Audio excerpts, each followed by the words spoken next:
आते हुए भी ये साबित करके दिखा दिया कि उम्मीद आखिरी सांस तक नहीं छोड़नी चाहिए। क्यों नहीं छोड़नी चाहिए ये वीडियो देखते देखते आपको पता लग जाएगा। भगवान श्री राम ने 14 वर्ष का वनवास काटा था, लेकिन वो जंगल था, वहां पर खाने पीने की व्यवस्था की जा सकती थी। लेकिन क्या हाल होगा आपका अगर आपको 14 महीने के लिए बीच समंदर में एक छोटी सी नाव पर छोड़ दिया जाए। उस नाव का कंट्रोल सिस्टम भी आपके हाथ में ना हो, ना तो आप बाहरी दुनिया से संपर्क कर पाए, ना ही दूर दूर तक किसी इंसान की शक्ल देख पाए, ना तो आपके सर के ऊपर छत हो, ना ही सोने के लिए समतल जमीन, ना तो खाने के लिए खाना हो और ना ही पीने के लिए पानी। अगर हो तो सिर्फ दो चीज, ऊपर खुला आसमान और दूर दूर तक फैला तूफानों से भरा समंदर। ऐसी परिस्थिति में सरवाइव करने की सोचने मात्र से ही रूह कांप जाती है। तो सोचो कोई इंसान 14 महीने तक कैसे जिंदा रहा होगा बीच समंदर में। ये कहानी है एक ऐसे इंसान की जो ना चाहते हुए भी बीच समंदर में तूफानों के बीच कहीं अचानक से गुम हो गया और इन भीषण परिस्थितियों का सामना करना पड़ा। पूरी पृथ्वी पर जितनी भी जमीन मौजूद है उसे मिला भी दिया जाए तो भी उससे 3 गुना बड़ा है पैसिफिक ओशियन। अगर यहाँ कोई खोता है तो बहुत कम चांस होते हैं कि उसे ढूंढा जा सके। ये कहानी है सैल्वाडोर एल्वरंगा की, जो मैक्सिको का रहने वाला एक मछुआरा था। वो रोज पैसिफिक ओशियन से मछलियां पकड़कर अपने परिवार का गुजारा करता था। रोज की ही तरह 17 नवंबर 2012 को वो अपने दोस्त कोर्डोबा के साथ मछली पकड़ने के लिए समंदर में गया।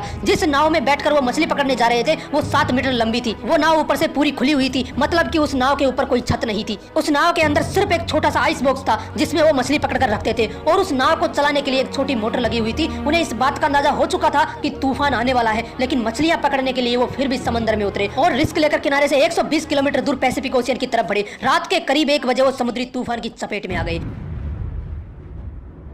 मछली पकड़ने के लिए लगाए हुए जाल उन्होंने वहीं काट दिए और नाव को किनारे की तरफ दौड़ाने लगे। 6 घंटों तक लगातार नाव को दौड़ाने के बाद वो किनारे से 24 किलोमीटर दूर थे। लेकिन उस वक्त नाव को चलाने वाली मोटर ने भी काम करना बंद कर दिया, लेकिन नाव में लगा रेडियो अभी भी काम कर रहा था। उन्होंने रेडियो की सहायता से अपनी लोकेशन अपने बॉस को बताई। उनके बॉस ने उनसे कहा कि वो उन्हें लेने आ रहा है, लेकिन कुछ देर बाद ही उनके रेडियो ने भी काम करना बंद कर दिया। अब ना तो वो किसी से संपर्क कर सकते थे, ना ही अपनी नाव को कहीं ले जा सकते थे। उन्हें किनारे पर खड़े पहाड़ नजर आ रहे थे। वो किसी तरह अपनी नाव को किनारे की तरफ ले जाने की कोशिश करते, लेकिन विपरीत दिशा में चल रही हवा उनकी नाव को किनारे से दूर ले जाने लगी और किनारे पर दिखाई दे रहे पहाड़ धीरे धीरे दिखाई देना बंद हो गए। उनके बॉस ने उन्हें ढूंढने के लिए सर्च टीम भेजी। 4 दिन सर्च ऑपरेशन चला, लेकिन वो कहीं नहीं मिले और उनके बॉस ने हार मानकर उन्हें ढूंढना बंद कर दिया। और तब तक हवा का बहाव उन्हें किनारे से 450 किलोमीटर दूर ले जा चुका था। उस छोटी सी नाव को एक विशाल समंदर में ढूंढना बहुत मुश्किल था और ऐसी परिस्थितियों में उनका भोजन था कछुए और मछलियां। उन्हें समंदर में बहती हुई प्लास्टिक की बोतल्स मिली। जब भी बारिश होती वो पीने का पानी उन बोतलों में इकट्ठा कर लेते और जब बारिश नहीं होती थी तब वो कछुओं का ब्लड और अपना यूरिन पीते थे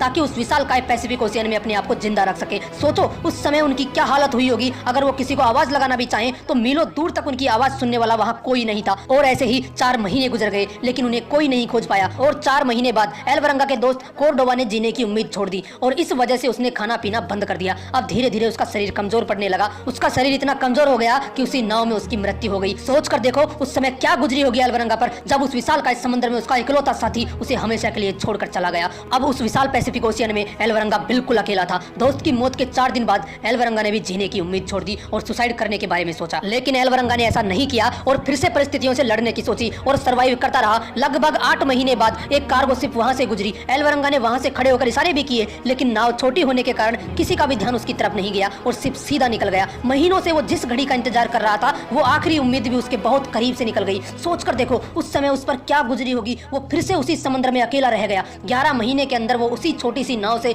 8000 किलोमीटर का सफर तय कर चुका था। इन 11 महीनों में उसने कड़ाके की धूप, कंपकपा देने वाली सर्दी और बरसात को सहा और फिर भी उसकी जंग जारी थी। आखिरकार 30 जनवरी 2014 को उसे पानी में तैरते हुए नारियल और आसमान में उड़ते हुए पक्षी दिखाई दिए। एल्वरंगा समझ गया कि जमीन कहीं आसपास है। एल्वरंगा को एक टापू दिखाई दिया। उस समय वो टापू उसके लिए किसी स्वर्ग से कम नहीं था। उसने तुरंत नाव से जंप लगाया और तैरकर उस टापू पर पहुंचा। 438 दिनों के बाद उसने जमीन पर पैर रखा था। उस टापू पर उसे एक घर दिखाई दिया और वहां पर 438 दिनों बाद उसकी किसी इंसान से मुलाकात हुई। उसके बाद वो अपने घर गया और अपनी इस पूरी जर्नी की एक किताब लिखी। ना चाहते हुए भी उस बंदे ने एक ऐसा वर्ल्ड रिकॉर्ड बना दिया जिसे कोई नहीं तोड़ना चाहेगा। दोस्तों ये कहानी हमें एक बहुत बड़ी सीख देती है कि हमें आखिरी सांस तक हार नहीं माननी चाहिए। अगर उसका दोस्त भी हार नहीं मानता तो वो भी आज जिंदा होता। इसलिए हमें आखिरी सांस तक हर संभव प्रयास करना चाहिए। और एक बात जो मैं मेरी वीडियोज में अक्सर बोलता हूँ, कोशिश करो जब तक ऊपर वाला दम ना निकाल दे। आए हो निभाने किरदार जमी पर तो कुछ ऐसा कर दो कि जमाना मिसाल दे। अगर वीडियो अच्छी लगी तो इसे लाइक कीजिए और अगर आपने मोटिवेशनल